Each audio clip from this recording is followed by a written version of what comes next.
কেউ কেউ কখনো চন্দন আবার কখনো টুপি পরে মেকি মুসলমান সেজে ইফতার পার্টিতে যোগদান করছে। কটাক্ষ বিজেপি নেতা দিলীপ ঘোষের। যারা রোজা রেখেছেন তাদের জন্য ইফতার পার্টি ঠিক আছে, কিন্তু যারা কখনো টুপি পরে কখনো কপালে তিলক পরে মেয়েকে মুসলমান সেজে ইফতার পার্টিতে যোগদান, আমি তাদের থেকে দূরে সরে থাকতে বলছি ইসলাম ভাইদের। এদিন নদিয়া কৃষ্ণনগরে চায় পে চর্চা কর্মসূচিতে এসে রাজ্যে শাসক দলকে আক্রমণ বিজেপি নেতা দিলীপ ঘোষের।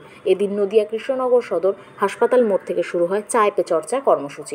উপস্থিত ছিল জেলার একাধিক বিজেপি কর্মীরা।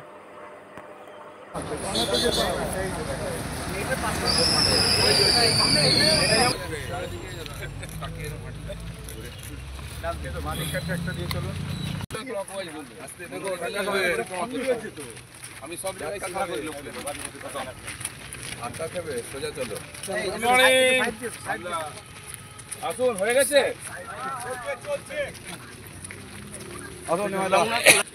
ভদ্রলোক হয়ে গেছে, লাঠি ধরো নাকি? হ্যাঁ, লাঠি ধরো। এদেরকে উল্টো হাঁটা কে শেখালো? দিদি এই তো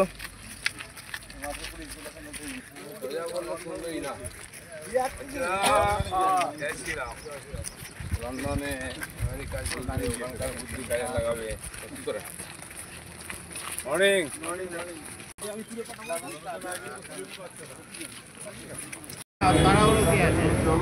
অডিও লাগাও সবাই লোক। দিদা, দক্ষিণ কলকাতার বিজেপির অভ্যন্তরীণ কোন্দল আরও তীব্র। দক্ষিণ কলকাতার সাংগঠনিক জেলা সভাপতি অনুপম ভট্টাচার্যের ওপর কালি ছোড়ার পর এবার রাতের অন্ধকারে সল্টলেকে বিজেপি পার্টি অফিসের বাইরে একের পর এক পোস্টার করল অনুপম ভট্টাচার্যের বিরুদ্ধে। তৃণমূলের দালাল বলে আখ্যা দিয়ে অনুপম ভট্টাচার্যকে দ্রুত সরানো হোক, এই দাবি নিয়ে একের পর এক পোস্টার করল। কি বলবেন এ বিষয়ে? পোস্টারের রাজনীতি বিজেপি করে না। যদি কারো ব্যাপারে কোনো সমস্যা থাকে, তার অথরিটি আছে, তার সঙ্গে কথা বলা উচিত, কমপ্লেন করা উচিত। এবং পার্টির মধ্যে সেই ব্যবস্থা আছে, ডিসিপ্লিনারি অ্যাকশন কমিটি আছে। কেউ যদি সিস্টেমকে ডিসিপ্লিনে ডিস্টার্ব করে তার বিরুদ্ধে ব্যবস্থা হবে। তার জন্য রাজ্যের যারা নেতা আছেন তারা দেখবেন এবং এর সমাধান করবেন। এটা কি কোনো গোষ্ঠী কোন্দল বলে? কারোর সঙ্গে কারো হতে রাজনীতিতে সব হয়, বহু লোকের বহু ইচ্ছা আছে, না হলেই সমস্যা আছে। কিন্তু আমাদের পার্টিতে তর্ক বিতর্ক হয়, কিন্তু গুলিগোলা চলে না। দাদা, যেখানে রাজারহাটে পুলিশি প্রহরায় দিনের পর দিন চলছে, রাতের বেলায় পুকুর ভরাট, কি বলবেন? যারা পশ্চিমবাংলায় পুকুর, নালি, খাল, বিল তো ভরাট হয়ে গেল, নদী পর্যন্ত চুরি হয়ে গেল। নতুন কিছু নেই, আর তো কিছু নাই। লুটপাট করে এখন এই পুকুর আর জমি আর নদী আছে, ওটাই লুট হয়ে যাচ্ছে, পশ্চিমবাংলায় লুট হয়ে যাচ্ছে। যেখানে দাদা কুণাল ঘোষ কামরা সিন্ডেকে নিয়ে প্যারোডি করেছে এবং পুলিশ তাকে নোটিশ পাঠিয়েছে, কি বলবেন? দেখুন, এবং শিবসেনাকে হুমকি দিচ্ছে খুনের। নেই কাজ তো ওই ভাই। মহারাষ্ট্রে যা হচ্ছে মহারাষ্ট্রের লোক সমাধান করে নেবে, উত্তরপ্রদেশ যা হচ্ছে ওখানেও সমাধান করে দেবে। পশ্চিমবাংলায় যে মাফিয়া রাজ, গুন্ডারাজ, কাটমানি সিন্ডিকেট চলছে, তার সমাধান কী হবে? মমতা ব্যানার্জি থেকে পালিয়ে লন্ডন চলে গেলে সমাধান হয়ে যাবে? বুক চিতিয়ে লড়তে হবে। পার্টির মধ্যে যেদিন খুনোখুনি মারামারি শুরু হয়ে গেছে, পশ্চিমবাংলার লোক তো হাত কামড়ে দিচ্ছে, কাকে ভোট দিলাম আমরা? এই ডাকাতগুলোকে নিয়ে এসলাম। পাড়ায় বেরোনো যায় না, রাস্তায় বেরোনো যায় না, কখন কার উপরে গুলি বন্দুক চলে যাবে কেউ জানে না। কলকাতার উপরে বন্দুক পাওয়া যাচ্ছে, গুলি চলছে, বোম ফাটছে। তো সারা পশ্চিমবাংলায় একটা উত্তেজনা শুরু হয়ে গেছে, এটাকে ভোলাবার জন্য অন্যদিকে মন হয়ে যাচ্ছে। চলুন, হয়ে গেছে।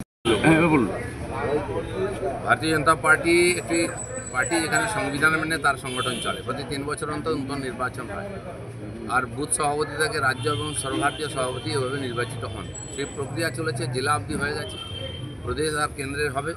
পশ্চিমবাংলায়ও খুব তাড়াতাড়ি ঘোষণা হয়ে যাবে। যিনি সভাপতি হবেন তিনি আমাদের নেতা, তার নেতৃত্ব কর্মীরা কাজ করবে, আমিও তার মধ্যে একজন।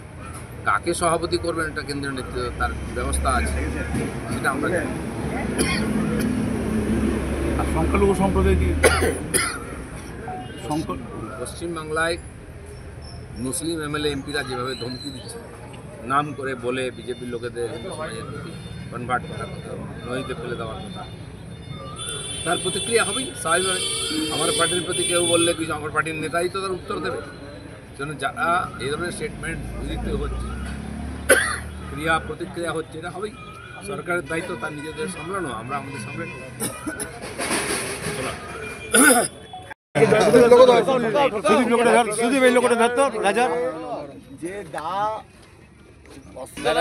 ইফতার পার্টি সোশ্যাল মিডিয়ায় পোস্ট বিজেপি দক্ষিণ 24 পরগনা জেলা সভাপতির, কি বলবেন এ নিয়ে? দেখুন, ইফতার পার্টি তো একদিন চলে এসছে, এখন মহাকুম্ভ শুরু হয়েছে, তারপরে যাত্রা শুরু হচ্ছে, নতুনভাবে সব শুরু হচ্ছে। মহাকুম্ভ ভারতবর্ষের দিশা পাল্টে দিয়েছে। কেন ইফতার যারা করে এসছেন, যারা আমি প্রথমবারেই বলেছি যারা রোজা করেন তার জন্য ইফতার, যারা রোজা না করে মেকি মুসলমান সাজে তারা ইসলামেরও অপমান করছে। আর কিছু ইসলামের কিছু নেতা আছেন চামচাগিরি করেন এই নেতাদের, তারা ডেকে নিয়ে গিয়ে ইফতারকে অপবিত্র করছেন। সেজন্য যারা ইফতার করছেন, রোজা করছেন, তারা ইফতার অবশ্যই করবেন, তাদের অধিকার আছে, আমরা তাদেরকে শুভেচ্ছা জানাই। কিন্তু এই যারা মেকি মুসলমান, কখনো তিলক, কখনো দাড়ি, কখনো টুপি রেখে কেউ নামাজ পড়ছে, কেউ ইফতার করছে, এদের থেকে যেন মুসলমান ভাইরা সাবধান থাকে। তাহলে কি বলবেন, এটা কি যাদবপুর বিশ্ববিদ্যালয় নাকি মাদ্রাসা? এই ইফতারের তো অনেক জায়গায় রাষ্ট্রপতি ভবনে হয়েছে, ইফতারের রাজনীতিটা বন্ধ হোক, ইফতারকে ইফতার হতে দিন, শিবরাত্রি হতে দিন। আমি তো একাদশী উপবাস করি, কালকে করেছি, আমি তো বলতে জানি লোককে এই সমস্যা একাদশী কর, যার শ্রদ্ধা যেটা সে সেটা করুক, কিন্তু মাঝখান থেকে ঢুকে গিয়ে এই ধান্দাবাজগুলো সব কিছু গুলিয়ে দিচ্ছে। ভরতপুরের বিধায়ক হুমায়ুন কবির আপনার পাশে দাঁড়িয়েছেন, অর্থাৎ আপনি যে বলছিলেন গাড়ি চাপা দিয়ে, দিলীপ ঘোষের পাশে কাউকে দরকার নেই, দিলীপ ঘোষ একাই আছে, আর দিলীপ ঘোষের সঙ্গে তার পার্টির কর্মীরা আছে, ঠিক আছে না? উনি ওনার মত বলেছেন, ঠিক আছে, প্রত্যেকে বলছে। উনি যদি আমার বিরোধিতা করতেন তো কী হতো? আর হুমায়ুন কবিরের সঙ্গে আমার বন্ধুত্ব ছিল তখন, এখনও আছে, আমাকে গালাগালি দিয়ে আর প্রশংসা করুক, তার জন্য কি যায় আসে না। আপনাকে কোন ঠাসা করা হচ্ছে বলে বলছিলেন তিনি। দিলীপ ঘোষকে কে কোন ঠাসা করবে? দিলীপ ঘোষ আছে, কারো দয়ায় নেতা হয়নি, কারো দয়ায় টিকে নেই। দিলীপ ঘোষ সাধারণ মানুষের সঙ্গে আছে, তারা আমার সঙ্গে। সকালবেলা দেখুন 50 জন আমার সঙ্গে মাঠে হাঁটছে, তো কি আমি কি দিয়েছি ওদেরকে? আমি এসেছি আজকে আমার কর্মীরা আনন্দের সঙ্গে, যারা কোনোদিন উঠে না 6টার সময় এসে রাস্তায় না দিয়েছে, আর এইভাবে লড়াই করে আমরা পার্টি দাঁড় করিয়েছি। মুখ্যমন্ত্রীর লন্ডন সফর নিয়ে কি বলবেন? ভালো কথা, এত চাপ এখানে এসে আরজিগড় থেকে এই অবধি মনের চাপে, বাইরে গেলে একটু মনটা ফুরফুরে হয়, ঘুরে আসলে মানব শরীর ভালো থাকবে। বিনিয়োগকারীদের এখানে আসার জন্য আহ্বান জানাচ্ছেন লন্ডনে। উনি তো 15 বছর ধরে জানাচ্ছেন, কেউ এসেছে? আর এখানকার যারা ব্যবসায়ী, এখনও ভালো ব্যবসা যাদের চলে, তারা বলুন তো গত 10 বছরে কোথায় ইনভেস্ট করেছেন? তারা সব বাইরে ইনভেস্ট করেছেন, বুঝতে পেরেছেন এখানে ব্যবসার কোনো ভবিষ্যৎ নাই, পশ্চিমবঙ্গের কোনো ভবিষ্যৎ নেই, বাংলাদেশ হওয়ার মতো যাচ্ছে। আপনারা যে স্লোগানটা দেন, পুলিশ তুমি উর্দি ছাড়ো, তৃণমূলের ঝান্ডা ধরো, তাকে চাপড়া থানার আইসি পুলিশের তৃণমূলের উত্তরে পড়ে মঞ্চে বসে আছেন, এটা কি আপনাদের কথার যে প্রতিফলন সেটা কি দেখা যাচ্ছে? সে তো এটা হয় বলে আমরা স্লোগান দিয়েছি, এমনি নয়।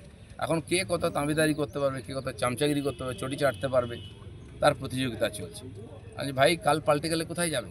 তোমাকে তো চাকরি করতে হবে, বউ বাচ্চা আছে, নিজের ভবিষ্যৎ আছে, নিজের ভবিষ্যৎ নষ্ট করো না এই চোরদের সঙ্গে থেকে। চলো বাকিটা ওখানে চা।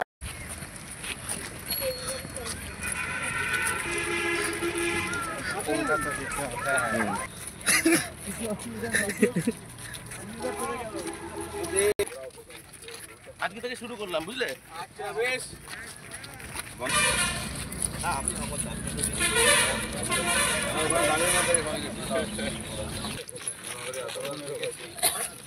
কারণ ওইখানে হাবেল রাখবে, এইটা ভালো হয়েছে না, লোকজন যায় না, আসে না, জোরে হয় না। আর কিরকম